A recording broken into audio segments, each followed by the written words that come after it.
नमस्कार, न्यूज़ 80 पर स्वागत है आपका। मैं हूं आपके साथ सुहानी मलिक। यूपी निकाय चुनाव के परिणामों के बाद से ही सपा बसपा को करारा झटका लगा है, जहां बसपा सुप्रीमो मायावती लगातार बीजेपी पर हमलावर है और अब उत्तर प्रदेश निकाय चुनाव में करारी शिकस्त मिलने के बाद बसपा जो सुप्रीमो है मायावती, अब वो एक्शन में है और उन्होंने 18 मई को इमरजेंसी बैठक बुलाई है।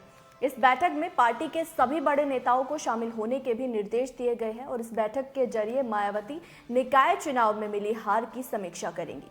वहीं सियासी गलियारों में ऐसी चर्चा है कि बैठक में मायावती कोई बड़ा फैसला भी ले सकती है। आपको बता दें कि इससे पहले मायावती ने नगर निकाय चुनाव के परिणामों पर असंतोष जाहिर करते हुए बीजेपी पर आरोप लगाया था कि बीजेपी धांधली से अधिकतर सीटें जीत जाती है और इस बार भी चुनाव में ऐसा ही हुआ। उन्होंने चेतावनी दी कि सरकारी मशीनरी के दुरुपयोग से बसपा चुप होकर बैठने वाली नहीं, बल्कि वक्त आने पर बीजेपी को इसका जवाब जरूर मिलेगा। दूसरी तरफ बीजेपी ने मायावती के बयानों पर पलटवार करते हुए कहा था कि उनका जो बयान है वो घोर हताशा का परिचय देता है।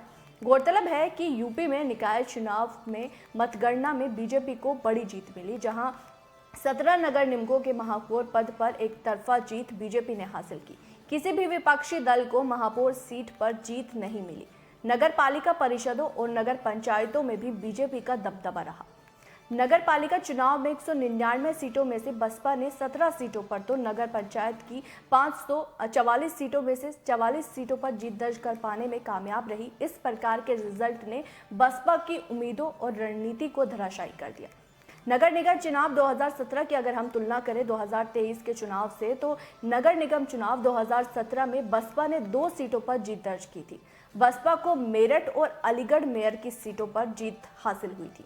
यूपी निकाय चुनाव 2023 के चुनाव में दोनों सीटों पर ही पार्टी तीसरे स्थान पर रही और पार्टी के एकमात्र राहत की बात यह रही कि उनके उम्मीदवार आगरा, सहारनपुर, गाजियाबाद मेयर की सीटों पर दूसरे स्थान पर रहे।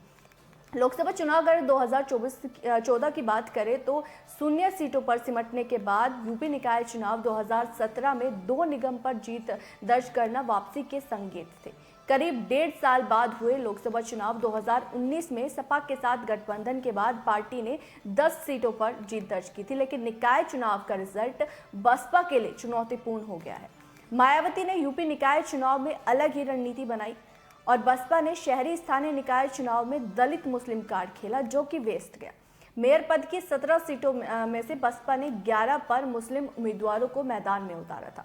बसपा प्रमुख मायावती ने ज्यादा से ज्यादा मुस्लिम उम्मीदवारों को टिकट देकर निकाय चुनाव में मुस्लिम समुदाय का समर्थन हासिल करने और 2024 के लोकसभा चुनाव में इस रुझान को जारी करने की योजना बनाई थी, जो कि बिल्कुल विफल रही। बहरहाल इस रिपोर्ट पर आपकी क्या राय है, आप क्या समझते हैं, वो हमें कमेंट बॉक्स में जरूर बताइएगा। फिलहाल इतना ही। नमस्कार।